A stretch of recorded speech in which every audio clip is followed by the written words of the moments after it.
क्या हाल है दोस्तों। मैं अमिंदर आज लेकर आया हूँ आपके लिए एक कहानी री इनकारनेशन पुनर्जन्म की दोबारा से। दोस्तों ये कहानी जेम्स लाइनिंगर एक ऐसा शख्स जो यूएसए अमेरिका का रहने वाला है और इसने अपने पेरेंट्स को अपने पिछले जन्म के बारे में बताया।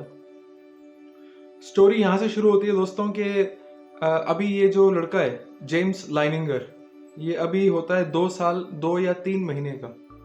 इसके पेरेंट्स एंड्रिया लाइनिंगर और ब्रूस लाइनिंगर इसको लेके जाते हैं एक फ्लाइट म्यूजियम। उसका नाम होता है कैबिन ऑफ फ्लाइट म्यूजियम। तो जैसे आमतौर पर बच्चों के पेरेंट्स जुरासिक पार्क या कोई भी ऐसे म्यूजियम लेके जाते हैं जहाँ पे बच्चे को एक्सपोजर मिले ऐसी चीज़ों का, साइंस का, फिक्शन का, या जिसमें एंटरटेनमेंट हो बच्चे का। तो ऐसे किसी एक्सपोजर के लिए ये जो पेरेंट्स थे इनको पता नहीं था। ये आमतौर पर जैसे कोई भी पेरेंट्स होंगे फ्लाइट म्यूजियम लेके जाएंगे अपने बच्चे को एंटरटेनमेंट के लिए, उसी प्रकार ये भी अपने बच्चे को, जेम्स को, फ्लाइट म्यूजियम लेके जाते हैं। ये जो जेम्स लाइनिंगर की बात हो रही है इसका जन्म होता है 10 अप्रैल 1998, 10 अप्रैल 1998। अभी 2 साल 2 या 3 महीने का था। इसके पेरेंट्स इसको एक फ्लाइट म्यूजियम में लेके जाते हैं। ये वहाँ से होके आता है। जब ये वहाँ पे जाता है तो ये बच्चा सारे जहाज जितने भी वहाँ पे एयर प्लेन्स होते हैं, खास करके सारे फाइटर एयरप्लेन्स होते हैं ज़्यादातर, उनको देखकर ये बहुत ही खुश होता है और उनको ऐसे देखता है जैसे ये जानता है उनके बारे में, उसके पुर्जों के बारे में, उसकी मैकेनिज्म के बारे में, उसकी इंजीनियरिंग के बारे में ये जानता है। घर आते हैं पेरेंट्स, कुछ दिन बीतते हैं। ये जो बच्चा होता है ये अक्सर नींद में चीखने लगता है या इस तरीके से अपने हाथ पैर हिलाने लगता है जैसे ये कहीं फंसा हुआ है, कहीं दबा हुआ है।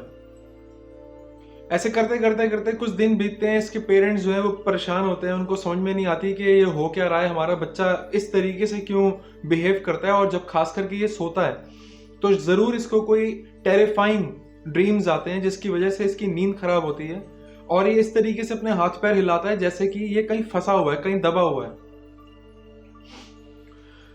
इसके पेरेंट्स इस चीज़ को अनदेखा करते हैं। वो नॉर्मल इसका हेल्थ चेकअप करवाते हैं डॉक्टर से, नॉर्मल चीज़ों का ध्यान रखते हैं कि भाई कहीं ऐसा तो नहीं कि इसके खाने पीने में कोई गड़बड़ है, इसके हेल्थ सिस्टम में, इसके स्टमक में या इसकी बॉडी में किसी ऑर्गन में कोई प्रॉब्लम है। वो नोटिस करते हैं इन सब चीज़ों को, लेकिन सब नॉर्मल होता है। तो ये इस तरीके से जो व्यवहार करता है नींद में, ये करता रहता है। कुछ वक्त बीतता है। ये बहुत ज़्यादा जो फाइटर जेट्स, फाइटर एयरप्लेन्स होते हैं उनमें बहुत ज़्यादा अपनी दिलचस्पी दिखाता है अपने पेरेंट्स को।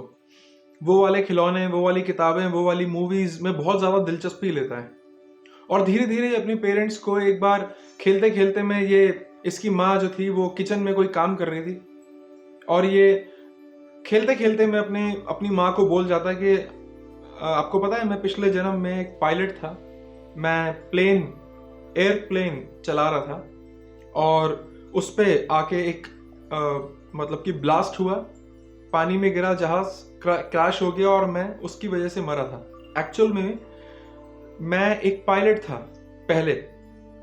उसकी माँ सुनती है और वो कहती है आई गॉट फ्रोज्ड, मतलब it was a bizarre movement. मैं हैरान हो गई कि ये कैसे हो सकता है कि भाई एक 2.5 साल का या 3 साल का बच्चा इतनी बड़ी बात कह गया हो। क्योंकि आमतौर पर कोई भी व्यक्ति, खास करके जो बहुत ही लॉजिकल दिमाग के होते हैं, वो तो पिछले जन्म को या अगले जन्म को, री इनकारनेशन के कॉन्सेप्ट को ही नहीं मानते, रद्द करते हैं इस बात को। इवन कि बहुत सारे मजहब और धर्म है दुनिया के जो री इनकारनेशन को नहीं मानते। और ऐसी बात जब तक कि कोई बंदा मूवी ना देखे, कोई सीरीज ना देखे, कोई किताब में ना पढ़े, तो तब तक वो ऐसी बात कर ही नहीं सकता। इसकी माँ एंड्रिया जो थी वो बहुत ही हैरान हुई इस बात से और उसने अपने हस्बैंड से इस बारे में बात की। अब ये जो परिवार था ये थे क्रिश्चियंस, तो क्रिश्चियनिटी जो है वो री इनकारनेशन में विश्वास नहीं रखती। इसके हस्बैंड को लगा कि शायद इसने कहीं ये चीज़ पढ़ी है, किसी से सुनी है, तो ये बात कर रहा है ऐसी। लेकिन ये अक्सर ये वाली बात करता रहता था कि मेरे को जहाज उड़ाने का बहुत शौक है। और ये अक्सर बातों बातों में जो फाइटर जेट प्लेन्स होते हैं, फाइटर एयरप्लेन्स होते हैं, उनके बारे में ऐसी ऐसी बातें कर जाता था कि जब जैसी किसी बंदे ने पढ़ाई कर रखी हो और इन डेप्थ पढ़ाई कर रखी हो, ऐसी बात कर जाता था ये। तो इसके जो फादर थे वो उन्होंने रिसर्च करनी शुरू की इस बारे में। उन्होंने सबसे पहले कैरल बोमैन, एक लेडी है जो कि पैरानॉर्मल एक्टिविटीज खास करके पास्ट लाइफ के ऊपर रिसर्च करती आ रही है बहुत टाइम से, और इसने चिल्ड्रन पास्ट लाइफ पे किताब भी लिखी है। इसके फादर ने, ब्रूस ने कैरल बोमैन से बात की, मिला, और डॉक्टर जिम टकर, ये division of perceptual studies university of Virginia के एक साइकाइट्रिस्ट हैं, मनोचिकित्सक हैं, और ये भी पास्ट लाइफ के जो भी केसेस होते हैं पूरे यूएस में या अराउंड द ग्लोब उस पर भी काम करते हैं। इनकी बहुत सारी वीडियोस हैं यूट्यूब पे। इन्होंने इन सबको संपर्क किया, कांटेक्ट किया, और उन सब से जाना कि भी क्या ये हो सकता है, क्योंकि मैं क्रिश्चियन हूं और क्रिश्चियनिटी जो है इन चीज़ों पे बिलीव नहीं करती। और above all, if you are a rational thinker, आपकी रैशनैलिटी जो है, आपका तार्किक दिमाग इस बात को कबूल कर ही नहीं सकता, किसी का भी नहीं कर सकता। जो बहुत ही लॉजिकल दिमाग का व्यक्ति है वो री इनकारनेशन पे या ऐसी मिस्ट्रीज पे, रहस्यवाद पे विश्वास नहीं कर सकता। ये एक नॉर्मल सी बात है। तो जो ब्रूस होता है और एंड्रिया, वो इसकी खोज पे लगते हैं, ढूंढते हैं कि ये क्या बात कर रहा है। और मतलब क्योंकि दिन बीतते जाते हैं और जो इनका बच्चा होता है जेम्स, वो अपनी पिछले जन्म की बहुत सारी बातें बताने लगता है। वो बताने लगता है कि मैं पिछले जन्म में भी इसी देश का था, मैं पेंसिल्वेनिया का था, मैं 21 साल का था, मेरा नाम था जेम्स। तो उसकी जो माँ होती है वो कहती है कि तुम्हारा पिछले जन्म में नाम जेम्स ही था? उसने कहा हाँ, मेरा नाम जेम्स ही था। तो ये रिसर्च करते हैं थोड़ी सी, तो इनको पता लगता है कि पहले 1945 में एक जहाज क्रैश हुआ था जिसमें एक फाइटर पायलट था, उसका नाम था जेम्स एम ह्यूस्टन जूनियर। इसी से मिलती जुलती एक बात कि जेम्स लाइनिंगर ने एक बार एक पेंटिंग ड्राइंग की, उसके नीचे इसने लिखा जेम्स 3, और ये एक बार नहीं हुआ, मल्टीपल टाइम्स हुआ। तो इसका जो फादर था ब्रूस लाइनिंगर, उसने अपने बच्चे से पूछा कि ये तुम अपने नाम के नीचे नाम के साथ 3 क्यों लगाते हो? वो कहता है मैं पिछले जन्म में जो मेरा नाम था वो था जेम्स एम ह्यूस्टन जूनियर। तो क्योंकि जूनियर का मतलब ये है कि मेरे से एक सीनियर है, तो कोई सीनियर तो होगा, शायद उसके फादर होंगे, उसका पिता कोई होगा, जिसपे क्लैरिटी नहीं दी उसने। लेकिन उसने कहा कि क्योंकि वो जूनियर है तो मैं थर्ड हूं, मतलब मैं तीसरी फॉर्म हूं उसकी। अब ऐसी बात सुनकर भी जो माता पिता थे, they were quite amused and astonished. उनको समझ में नहीं आ रही थी कि ये क्या हो रहा है, क्योंकि वो इस पे और खोज करना चाहते थे कि ये इस तरीके से बात कर रहा है। सबसे पहले तो ऑब्वियसली उनका यही था कि जो पॉइंट ऑफ अप्रोच कि हम पैरानॉर्मल इन्वेस्टिगेटर्स या जो पास्ट लाइफ पे जो काम करते हैं, जिन्होंने केस स्टडीज की हैं, जिन्होंने अपने सामने फैक्ट्स और फिक्शन इसमें अंतर देखा है, फर्क देखा है, हम उनसे बात करें, उनसे मिलें। उन्होंने आकर जो ये बच्चा था जेम्स, इसकी पूरी कहानी सुनी, एक एक फैक्ट्स इकट्ठे किए।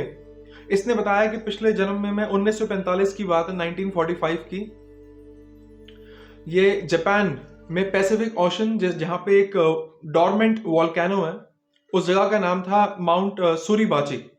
ये दरअसल एक डॉर्मेंट वॉल्केनो के आसपास का समुद्री इलाका था जहां पे एक बोट थी, मतलब एक शिप थी बहुत ही बड़ी, जिसपे जहाज लैंड कर सकता है। जहाज मतलब फाइटर एयरप्लेन्स, जहां पे लैंड कर सकता है और जहां से टेक ऑफ कर सकता है। तो इसके पिता ने नाम पूछा कि भाई तुम्हें उस बोट का या उस शिप का नाम पता है कुछ, जिससे हम रिसर्च कर सकें, हम चेक कर सकें तुम्हारे पिछले जन्म के बारे में। तो वो अपने पिछले जन्म का जो ये शिप थी जहां से इसका जहाज टेक ऑफ करता था या लैंड करना था, उसका नाम बताता है। ये नाम बताता है। उसके बाद इसके जो पिताजी होते हैं वो इसको इंटरनेट पे, गूगल पे सर्च करते हैं। ये सारी बात 2010 से पहले की होती है। जैसे कि मैंने आपको बताया कि इसका जन्म होता है 1998। जब ये लगभग 4 से 5 साल का होता है तो इसके जो पिताजी होते हैं वो इस पे रिसर्च करते हैं। ब्रूस इस पे रिसर्च करता है। उस समय गूगल पे या इंटरनेट पे जितनी भी जानकारी इनके पास उपलब्ध थी उस पे उसने रिसर्च की। उसके बाद अगला स्टेप अब ये था कि शिप का नाम पता लग गया है, जहाज का नाम ये बताता है कि एक स्पेशली मेड जहाज था वर्ल्ड वॉर 2 में, अमेरिकन यूज करते थे, उसका नाम था कॉर्सेयर। तो कॉर्सेयर एक ऐसा जहाज था जो मैं उड़ाता था। बाद में रिसर्च से पता लगा कि कॉर्सेयर जहाज इस्तेमाल तो होता था, लेकिन जो इसका जहाज था जो क्रैश हुआ था वो जहाज कोई और था। इसको कॉर्सेयर जहाज ही याद था, लेकिन ये वो जहाज नहीं था जो क्रैश हुआ था। लेकिन हाँ, कॉर्सेयर जहाज आज के वक्त में तो यूज नहीं होता। और जो शिप का नाम इसने बताया था वो था नमोटा बे, नमोटा बे CV62। अब इसने, जो इसके पिताजी थे, उन्होंने ये शिप को रिसर्च किया, खोजा कि भी ऐसा कोई शिप था। उन्होंने बताया कि वेसल का काम करता था ये शिप। वेसल का मतलब होता है एक ऐसा शिप जिसपे आप सामान लोड करके लेके जा सकते हो एक देश से दूसरे देश या एक शहर से दूसरे शहर। तो इसके पिताजी ने ये सारी चीजें सर्च की। उसके बाद उनका अगला स्टेप ये था कि जो उस वक्त के जो वर्ल्ड वॉर 2 के टाइम पे जो नेवी में जो ऑफिसर्स थे, मैं किसी से मिलूं जो अभी भी सरवाइव कर रहे हों। तो उस समय के एक वेटरन थे, उनसे जाके इसके फादर ब्रूस जाके मिलते हैं। वो कहते हैं कि ऐसा है कि कुछ वक्त बीतेगा और जो ये हमारी जो पूरी यूनियन थी उस वक्त की, जिन्होंने उस समय फाइट लड़ी जापानीज के अगेंस्ट, और हमें जो है उपलब्धि प्राप्त हुई, हम जीते उस फाइट को। तो उसके बारे में उसने कहा कि कुछ दिनों बाद एक रीयूनियन होने वाला है। जब ये रीयूनियन की बात हुई तो उसके बाद उसमें जो ये ब्रूस, एंड्रिया और जेम्स, ये पूरा जो ये तीनों का परिवार था, ये वहां पे गए। और वहां पे जाते ही जो ब्रूस, जो जेम्स था, इसने वहां पे जाके अपने सारे पुराने जो ऑफिसर्स थे उनकी फोटोएं देख के उनको आइडेंटिफाई किया, रिकॉग्नाइज किया। इसने बताया कि ये मेरे दोस्त थे, इन सब के साथ में था, ये मैं हूँ, ये मेरा वो वाला दोस्त है। सारी फोटोग्राफ्स के अंदर उसने पुराने जो ऑफिसर्स उसको याद थे वो सारे उसने बताए। जो उसको नहीं भी याद थे वो उसने बोला कि मेरे को ये सब मैं अब भूलता जा रहा हूँ, मेरे को याद नहीं है। इससे जुड़ी हुई एक कहानी ये है कि एंड्रिया ने एक बार जेम्स से पूछा कि क्या तुम्हारे को उस वक्त के जो दोस्त थे उनका कुछ पता लगा, मतलब जब तुम मर गए, क्योंकि तुम्हें अपना पिछला जन्म याद है, तो उस समय के कोई ऐसे दोस्त? वो कहता है हाँ, मेरे 3 दोस्त थे जो मुझसे पहले, जिनकी डेथ हो गई इसी फाइट में, और वो मेरे को स्वर्ग में मिले थे, अभी मैं आया नहीं था यहाँ पे। तो वो पूछती है कि तुम्हारे जो वो दोस्त थे उनका नाम क्या था, अगर हम उनकी कुछ फोटोग्राफ्स वगैरह यहाँ ढूंढ सकें। वो कहता है एक था लियोन, एक था बिली, एक था वॉल्टर। अब ये जो तीनों थे इनकी फोटोग्राफ्स भी अभी अवेलेबल थी। इसने बताया कि मेरे से पहले ये मर चुके थे, और जो वेटरन से इसके फादर मिले थे, ब्रूस मिले थे, उनको भी इसने बताया कि इसको ये अपने सारे दोस्त याद हैं। इसने फिर अपने एक और दोस्त के बारे में बताया, उसका नाम था जैक लार्सन। हालांकि जो रीयूनियन पार्टी हुई थी उसमें जैक लार्सन तो नहीं आया था, और जो वेटरन्स थे उन्होंने कहा कि हमें ये भी नहीं पता whether he has survived that war और not, and where is he right now, we have no idea about it. लेकिन कुछ वक्त बीता, कुछ साल बीते, ब्रूस लाइनिंगर को जो ये दूसरा जैक लार्सन जो था उसके बारे में पता लगा कि हाँ ये कहाँ रहता है, मैं जाके मिल सकता हूँ। ये जाके जैक लार्सन से भी मिला। उसने बताया अपने बच्चे के बारे में कि मेरा बेटा जो है उसको पिछले जन्म की अपनी सारी बातें याद है।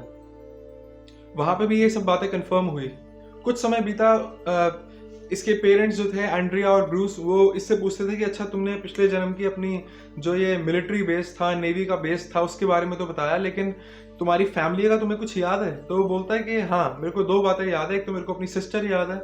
इस पर उसके जो फादर होते हैं वो सिस्टर को ढूंढते हैं कहीं से, और 91 ईयर्स की एनी उनको मिलती है, उनके पास लेके जाते हैं ये अपने बेटे को। जेम्स मिलता है एनी से। एनी हैरान होती है कि ये कैसे हो सकता है, मतलब मेरे लिए तो ये कॉमन है ही नहीं, और ऑब्वियसली किसी के लिए भी कॉमन नहीं होगा। ये मेरे साथ ही आपके साथ भी होता है, तो ये कॉमन नहीं होगा। और हम सबसे पहला काम करेंगे probing, to ask questions, to identify कि भी ये जो बात हो रही है इसमें ऑथेंटिसिटी भी है या ये बकवास है। वो कहती तुम्हारे को कोई हमारी फैमिली की कोई बात याद है? जेम्स से पूछती है। जेम्स कहता है कि मेरे को ये याद है कि हमारी मदर ने आपके और मेरे लिए पेंटिंग बनाई थी, क्या आपके पास वो है? वो कहती है हाँ, मैं हैरान हूँ इस बात से कि भाई मैं तुमसे जिंदगी में पहली बार मिल रही हूँ, मेरी उम्र 91 ईयर्स है, और तुम्हें इस पेंटिंग के बारे में कैसे पता है? वो पेंटिंग निकालती है, ये देखता है, तो ये कहता है कि ठीक है, आप ये पेंटिंग मेरे को जरूर देना, अगर आप दे सको तो मैं अपने पास रखना चाहूंगा एक याद के तौर पे। तो इसके पिछले जन्म में जो फैमिली थी या रिलेशंस थे उसमें तो सिर्फ इसकी एक सिस्टर थी, वो भी 91 ईयर्स की थी। फॉर्चुनेटली उससे मिलना हुआ और उससे पेंटिंग्स भी मिली, तो सिस्टर को भी ये विश्वास हुआ कि हाँ ये जेन्युइन बात है।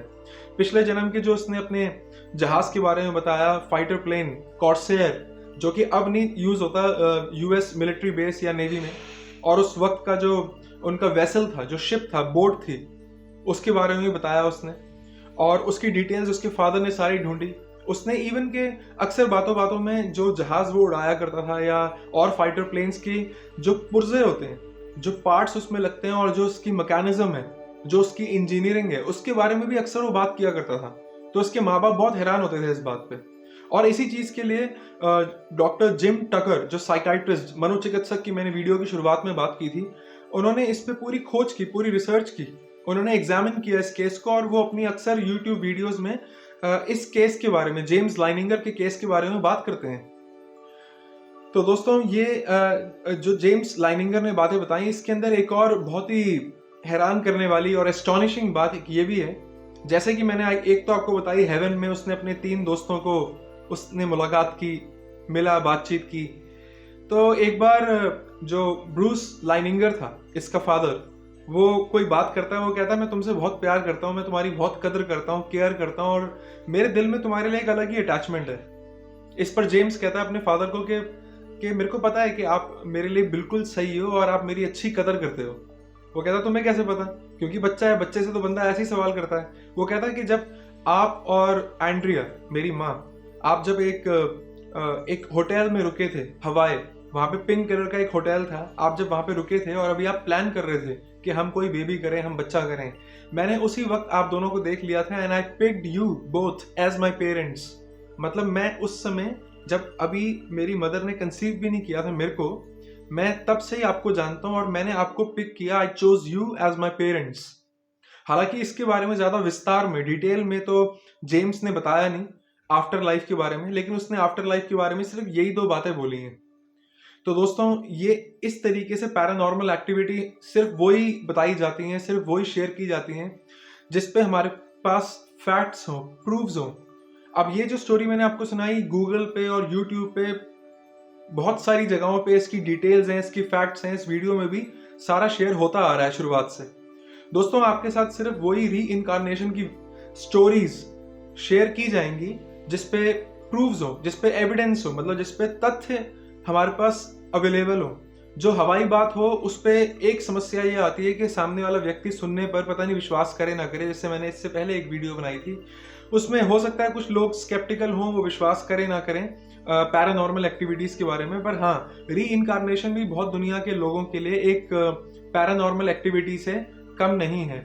ये जो जेम्स लाइनिंगर की कहानी है, इसके अंदर एक बात और है बहुत जरूरी जानने वाली, वो ये है कि जैसे जैसे उम्र बढ़ती है, तो ऐसा देखा गया है कि ये जो पास्ट लाइफ पे जो रिसर्च करते हैं, जैसे मैंने आपको कैरल बोमन के बारे में बताया, डॉक्टर जिम टकर के बारे में बताया, इनका आमतौर पर ये कहना है, अगर आप इनकी स्पीच सुनेंगे, यूट्यूब पे बहुत जगहों पे इनकी स्पीचेस हैं, इनकी वीडियोस हैं, वो ये कहते हैं कि ये जितने बच्चे होते हैं जिनको पिछला जन्म अपना याद होता है, जैसे जैसे इनकी उम्र बढ़ती है, आमतौर पर जैसे जैसे 10 से 15 साल के होते हैं, इनकी जो पुराने जन्म की याददाश्त होती है वो धीरे धीरे फेड अवे होने लग जाती है। इससे पहले मैंने एक वीडियो बनाई थी पूर्णिमा एकन याकी की, श्रीलंका की। उस लड़की ने भी यही कहा था कि जैसे जैसे मेरी उम्र बढ़ती जा रही है, मेरे को जो पिछला जन्म की बातें हैं वो धीरे धीरे फेड अवे होती जा रही है मेरे दिमाग से। लेकिन जब बच्चा छोटा होता है, लगभग 2 से लेकर 10 साल की उम्र तक, जब उसकी याददाश्त अभी थोड़ी सी क्लियर होती है, फेड अवे नहीं हुई होती, उस पर रिसर्च हो सकती है। उस पर जब तथ्य मिल जाते हैं तो आप उसके बारे में वीडियो बना सकते हो या उसके बारे में किसी भी तरीके से बात कर सकते हो।